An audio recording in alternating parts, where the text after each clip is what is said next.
आज के class operating system start करने के पहले मैं आपको एक चीज़ बता दूँ, क्या बोलते हैं असाइनमेंट। असाइनमेंट आपको सबमिट करना है। आपका फर्स्ट असाइनमेंट ऑपरेटिंग सिस्टम का होगा, जो आप लोग स्क्रीनशॉट ले लो और इसको आप लोग को सबमिट करना होगा। ये असाइनमेंट रहा।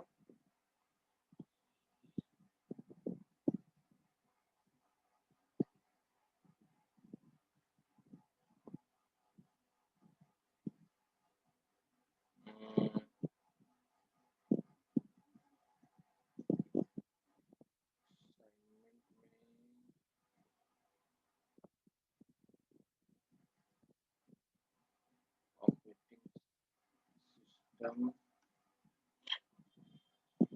File assignment.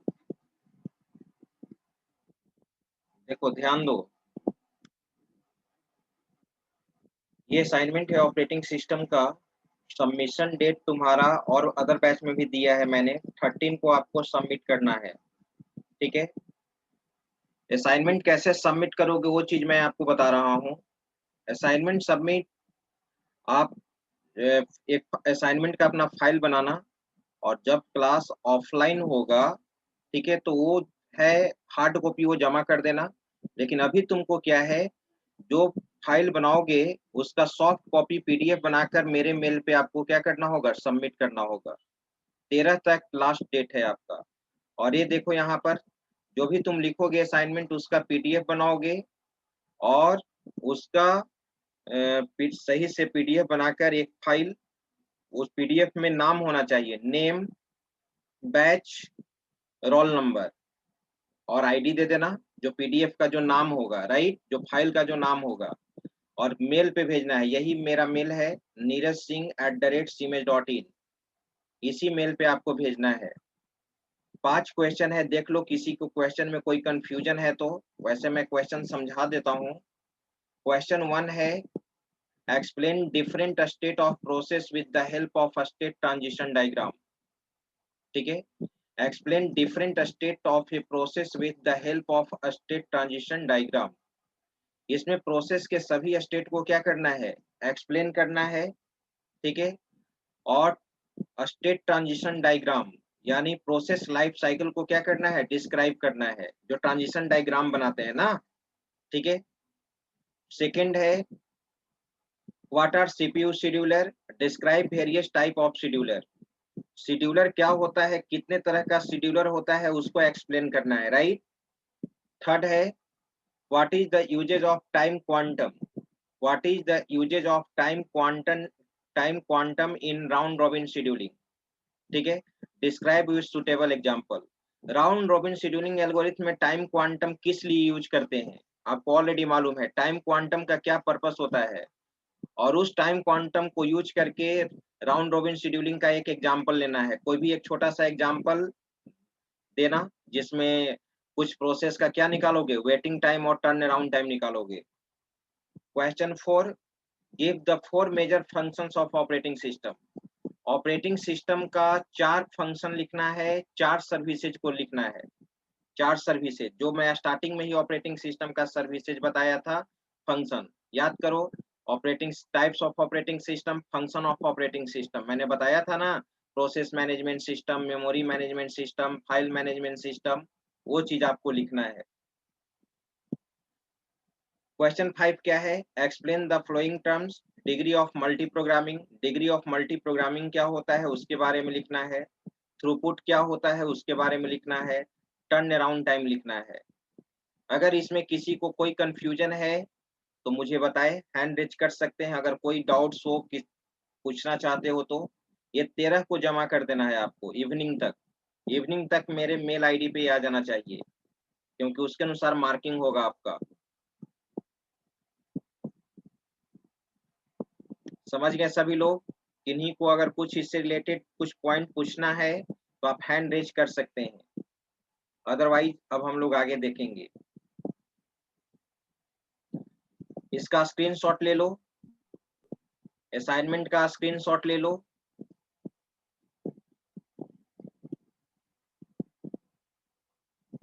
इस असाइनमेंट का स्क्रीनशॉट लीजिए।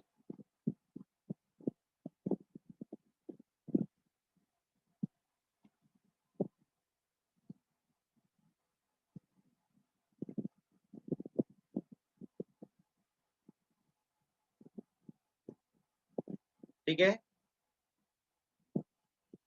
चलिए अब हम लोग चलते हैं पीडीएफ पे, यानी ऑपरेटिंग सिस्टम में हम लोग को आज क्या पढ़ना है। मैंने बताया था आपको, ऑपरेटिंग सिस्टम में हम लोग पढ़ चुके हैं मे बी मेमोरी एलोकेशन। कोई मुझे बताए कहाँ तक हम लोग चल रहे थे। पीडीएफ में स्टार्ट कर लेता हूँ और मुझे बताइए कहाँ तक हम लोग पढ़े थे।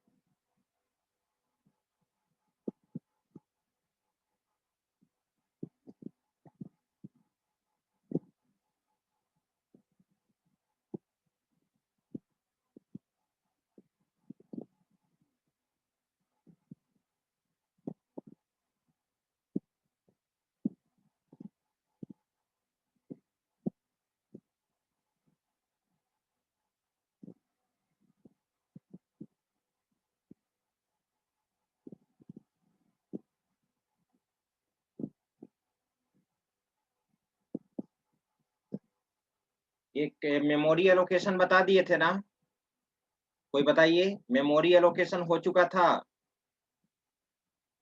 मेमोरी पार्टीशन और मेमोरी एलोकेशन बता दिए थे। हैंड रेज करो।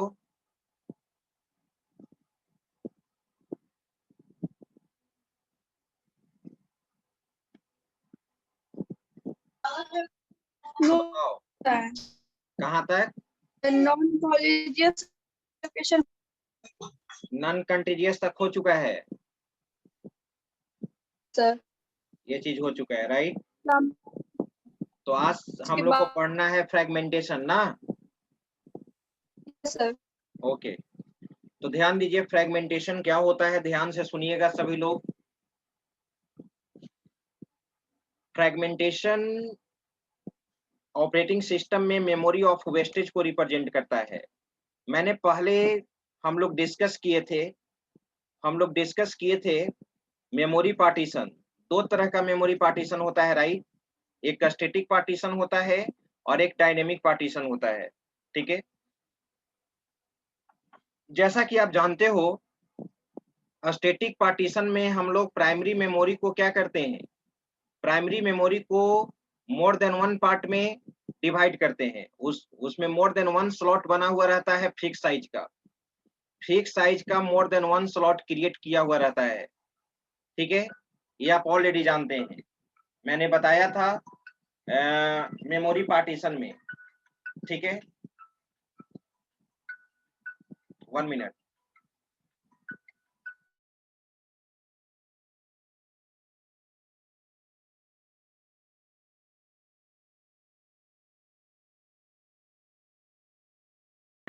हाँ, तो ध्यान दीजिए, तो मैं फ्रेगमेंटेशन बता रहा था। तो पार्टीशन आप ऑलरेडी पढ़ चुके हो, मेमोरी पार्टीशन। और मेमोरी पार्टीशन में दो टाइप होता है।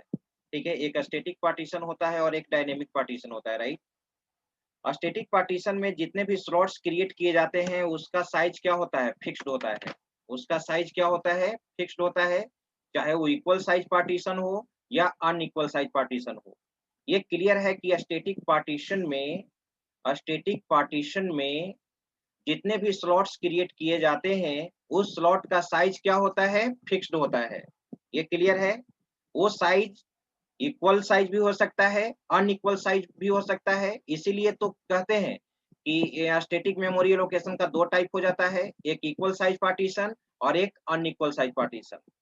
और डायनेमिक पार्टीशन में क्या होता है, डायनेमिक पार्टीशन में हमारा वहां पे किसी प्रोसेस को एग्जीक्यूट करने के लिए जितने मेमोरी का नीड होता है उतना ही मेमोरी का स्लॉट क्रिएट होता है, रन टाइम स्लॉट क्रिएट होता है, जिसको हम लोग कहते हैं dynamic partition, right.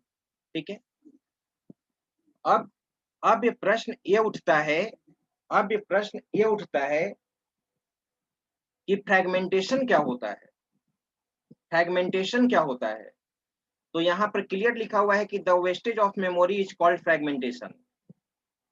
Fragmentation describe करता है वेस्टेज ऑफ मेमोरी का, लेकिन वेस्टेज ऑफ मेमोरी कहाँ होता है, उस चीज को देखना है। तो ध्यान दो, जब कोई भी प्रोसेस मेन मेमोरी में लोड होता है, जब कोई भी प्रोसेस मेन मेमोरी में लोड होता है और उसके बाद टर्मिनेट होता है, तो उस लाइफ साइकिल में मेन मेमोरी में क्या क्रिएट होता है, होल क्रिएट होता है, फ्री स्पेस का होल क्रिएट होता है। फिर से बात को समझो, जब कोई भी प्रोसेस एग्जीक्यूट करता है तो उसको मेन मेमोरी चाहिए, प्राइमरी मेमोरी चाहिए, प्राइमरी मेमोरी को एलोकेट करेगा, और जब वो प्रोसेस कंप्लीट एग्जीक्यूट कर देगा तो मेन मेमोरी को क्या कर देगा, रिलीज कर देगा, फ्री कर देगा, राइट। ठीक है, तो उस प्रोसेस जिस समय एलोकेट हुआ, जिस समय मेन मेमोरी में लोड हुआ और जिस समय टर्मिनेट हुआ, उस लाइफ साइकिल में इंटरनली क्या होता है कि प्राइमरी मेमोरी में more than one hole create हो जाता है फ्री स्पेस का, और वही memory of wastage of memory को रिप्रेजेंट करता है। ठीक है, जैसे स्टैटिक पार्टीशन भी है और डायनेमिक पार्टीशन भी है। स्टैटिक पार्टीशन में भी फ्रैगमेंटेशन होता है और डायनेमिक पार्टीशन में भी फ्रैगमेंटेशन होता है। अब प्रश्न ये उठता है कि static fragmentation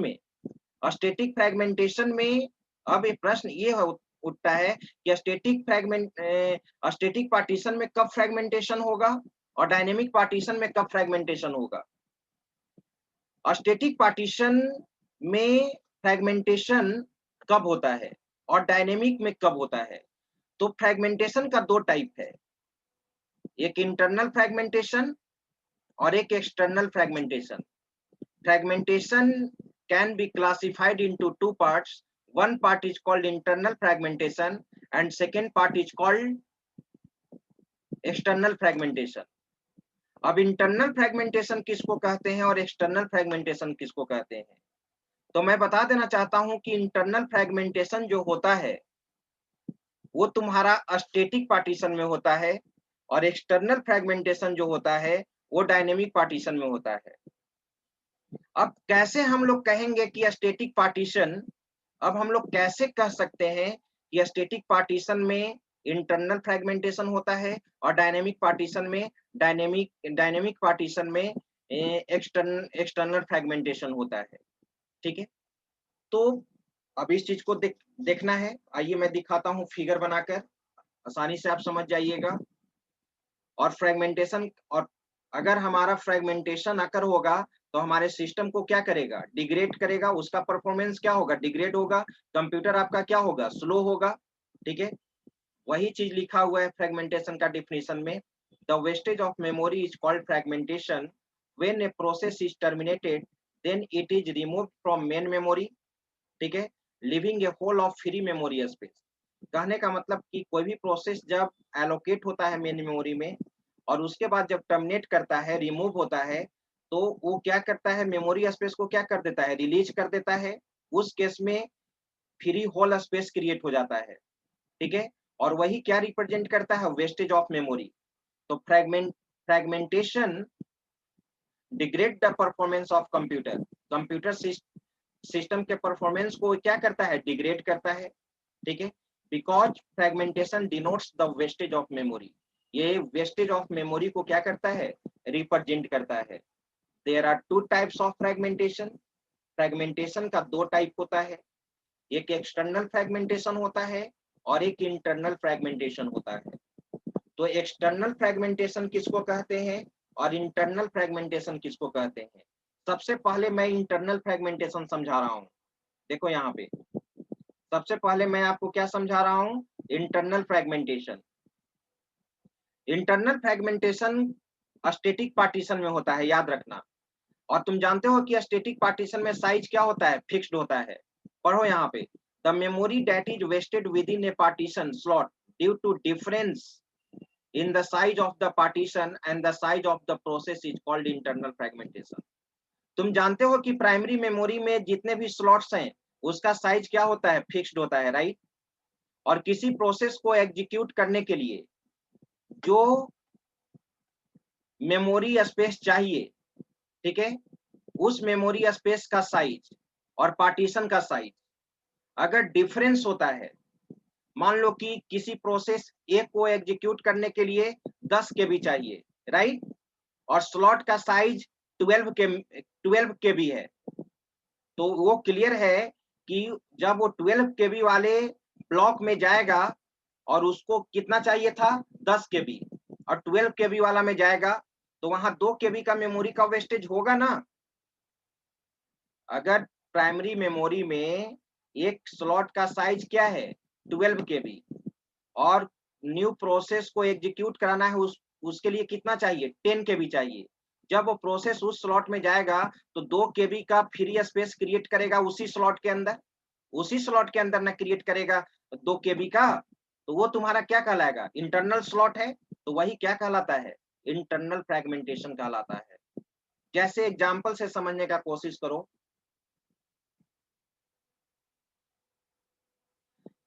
for example the main memory size is 64 MB, हमारे पास 64 MB का मेमोरी साइज है, राइट, ठीक है, वो एग्जांपल में तुम मेन मेमोरी का साइज कुछ भी ले सकते हो।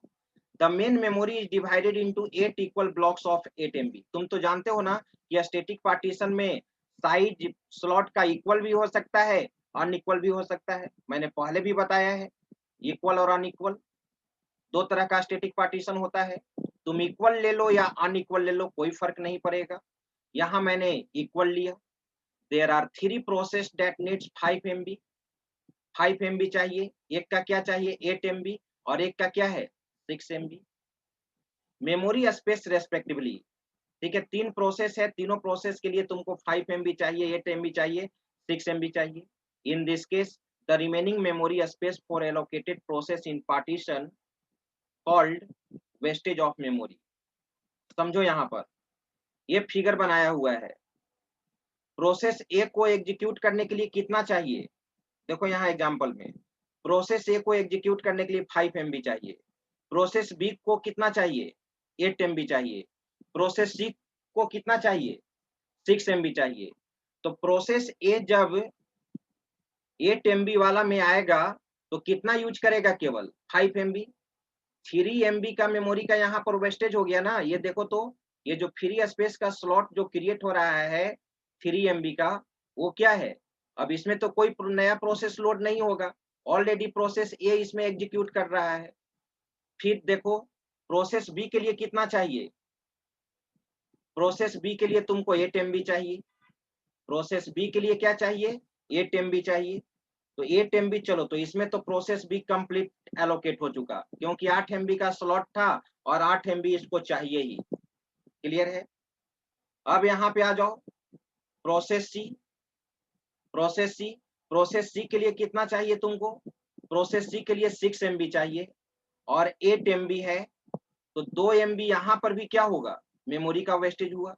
तो ये जो फ्री स्पेस का जो होल क्रिएट हुआ उसी स्लॉट में जिस स्लॉट में प्रोसेस एग्जीक्यूट कर रहा है, अलग से कोई नया स्लॉट क्रिएट नहीं हो रहा है, उसी स्लॉट में यहाँ पर 3 KB और यहाँ पर 2 KB, तो ये मेमोरी का वेस्टेज हुआ। यही क्या कहलाता है इंटरनल फ्रेगमेंटेशन कहलाता है। ये क्या कहलाता है इंटरनल फ्रेगमेंटेशन। मैं फ्रेश एक फिगर बनाता हूं, ध्यान देना।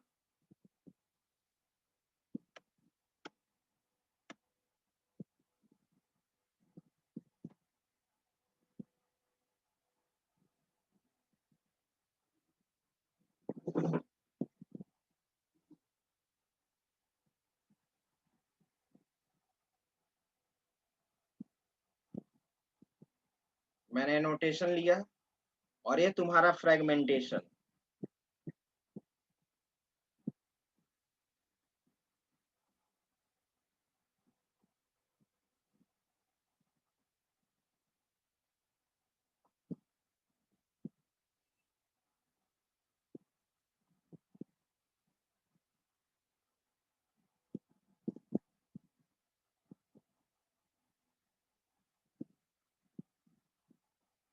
अभी पेन टैब नहीं लिए हैं इसके कारण से प्रॉब्लम हो रहा है, ऐसे ही इसी से मैंने लिख दिया। ये है तुम्हारा फ्रेगमेंटेशन, और फ्रेगमेंटेशन का दो टाइप होता है, राइट, दो टाइप। एक तुम्हारा है यहाँ पर इंटरनल फ्रेगमेंटेशन,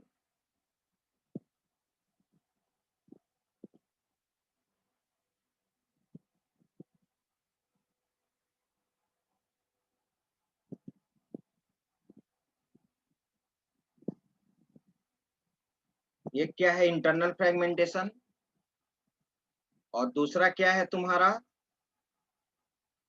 एक्सटर्नल फ्रेगमेंटेशन।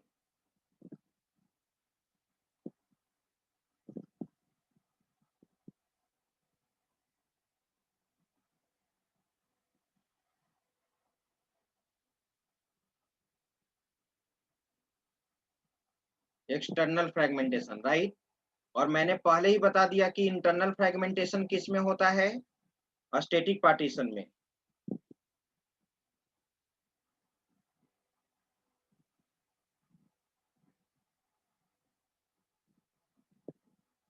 ये स्टैटिक पार्टीशन में होता है, राइट, ये हमेशा याद रखना। और तुम जानते हो कि स्टैटिक पार्टीशन किसको कहते हैं, आज भी मैंने आपको समझाया।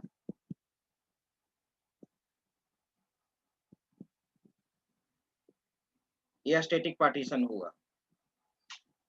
ठीक है। चलो, और ये किसमें एक्सटर्नल फ्रेगमेंटेशन किसमें होगा, डायनेमिक पार्टीशन में।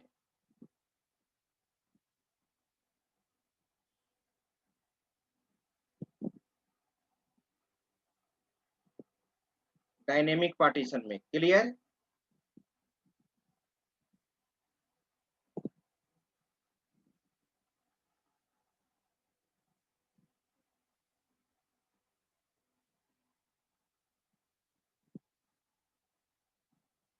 तो ये स्टैटिक पार्टीशन है, एक डायनेमिक पार्टीशन है। स्टैटिक पार्टीशन में तुम जानते हो कि पहले से ही प्राइमरी मेमोरी का साइज क्या होता है, फिक्स्ड होता है। जो चीज मैंने थ्योरी बताया उसका मैं एक फिगर से बता देता हूँ फ्रेश,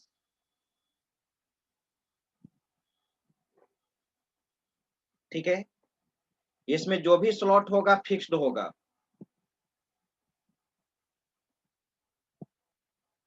जो भी स्लॉट बनाएंगे इसमें आपका क्या होगा, फिक्स्ड होगा। मान लो कि ये 4 केबी का है, ठीक है। ये भी, ये तुम्हारा 6 केबी का है, ये तुम्हारा 5 केबी का है, ये तुम्हारा 10 केबी का है, ठीक है। कितना हो गया, 6 4 10 5 15 25, 25 और 25 और 7 दे देते हैं 7, 32, 32 हो गया। ये तुम्हारा 32 MB का रैम है, 32 MB का क्या है, रैम है, right.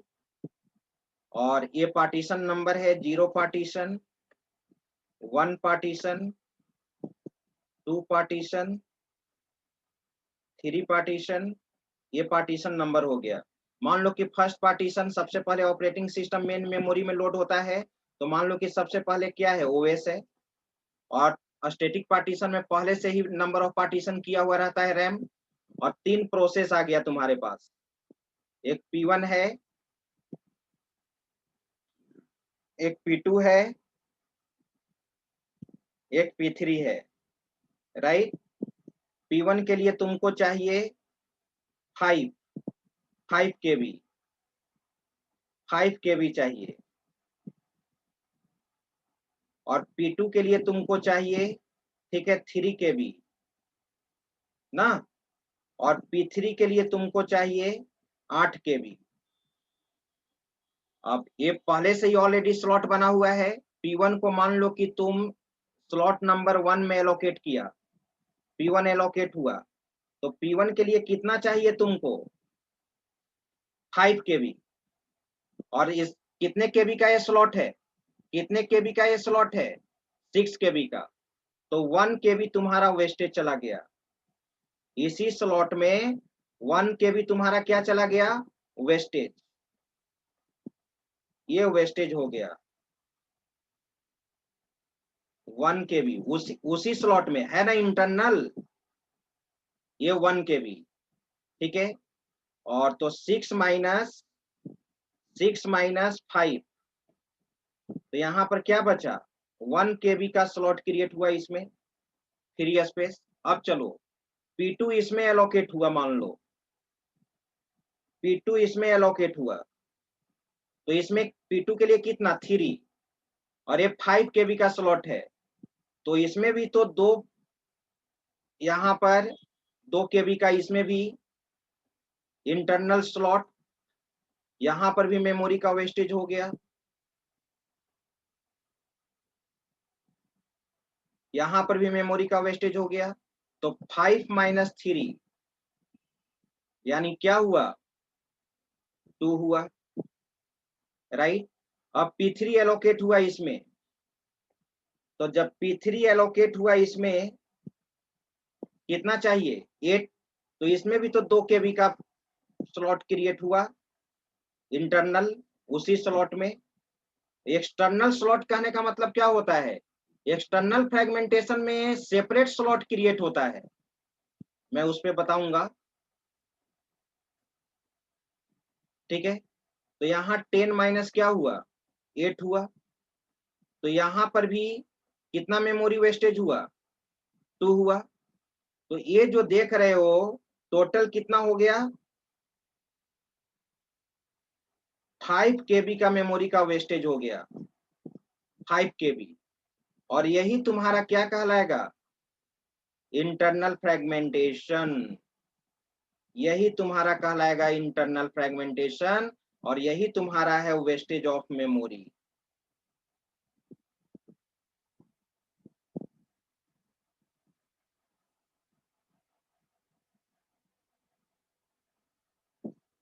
Wastage, right.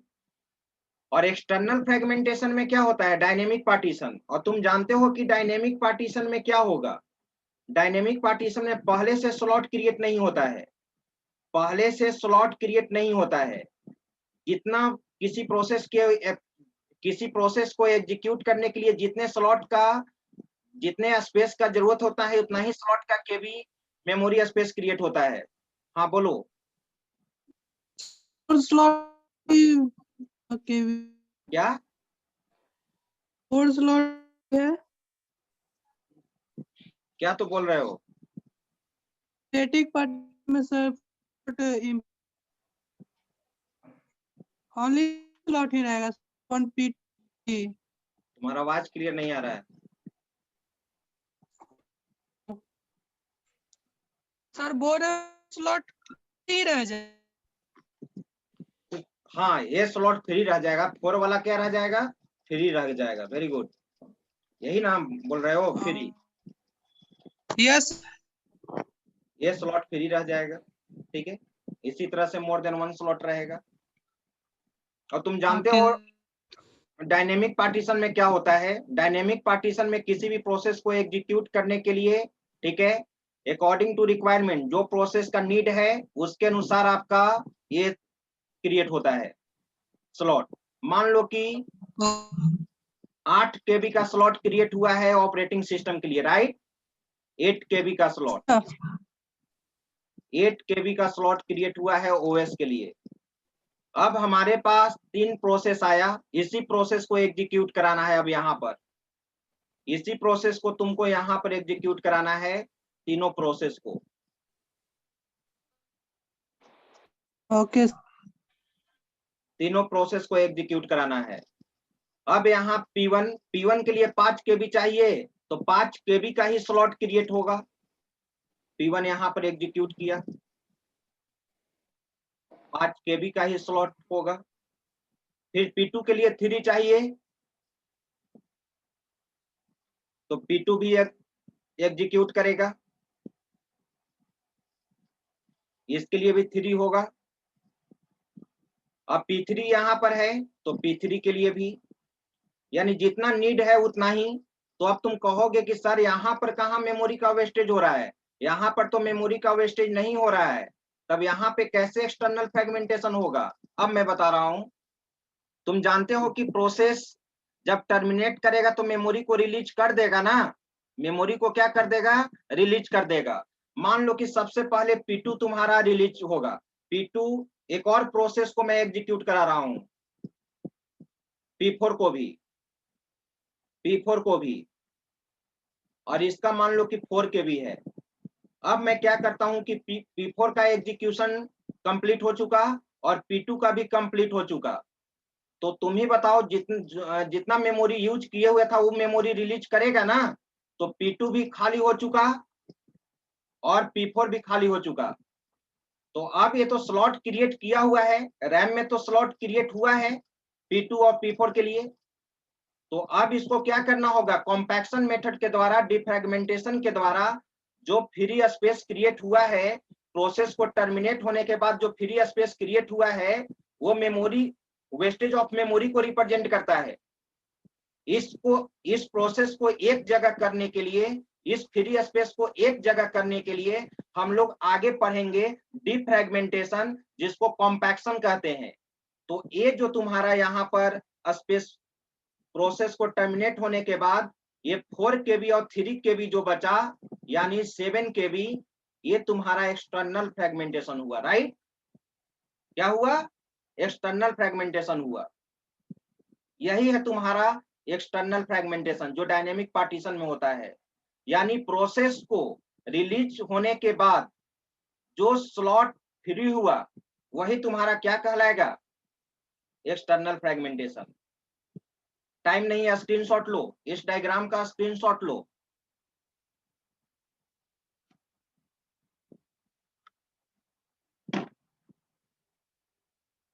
Next class में जो डाउट्स होगा मैं क्लियर कर दूंगा।